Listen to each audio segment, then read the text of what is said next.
In the heart of a sun-scorched desert, where the sands whisper tales of forgotten empires, there stood a city unlike any other. Mecca. A sanctuary carved from stone, built by the hands of a prophet, Ibrahim, and his son, Ismail, peace be upon them. For generations, their descendants, the Quraysh, became its keepers. They were masters of the trade routes, lords of a barren valley, but they had forgotten the prayer of their forefather.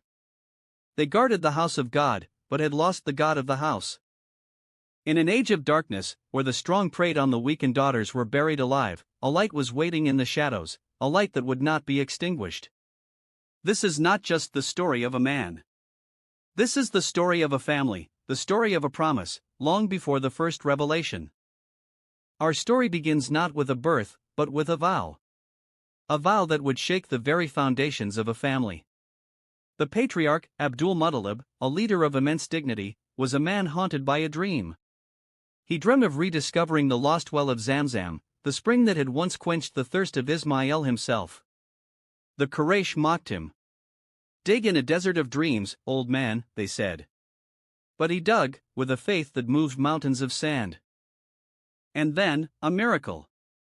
The sand gave way to damp earth, then to a trickle, then to a gushing spring of purest water. The well of Zamzam was reborn. The Quraysh, who had mocked him, now challenged him. "This is our ancestral right," they claimed. But Abdul-Muttalib stood firm. "This is a gift from the God of Ibrahim, to me." Alone against the multitude, his heart cried out for a sign, for a legacy. And in a moment of profound desperation, he made an oath. A terrible, beautiful oath.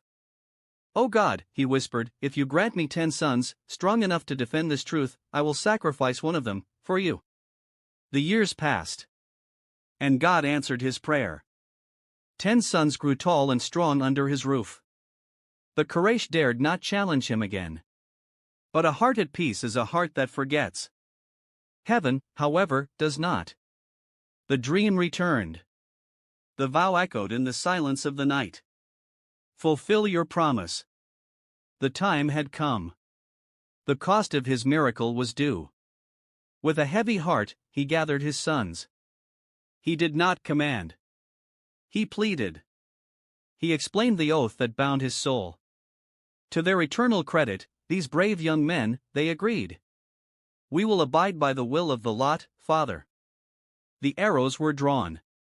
The entire city held its breath. The lot was cast before the largest idol in the Kaaba, Hubal. The arrow pointed to the son whose light burned the brightest, the most beloved, the most gentle.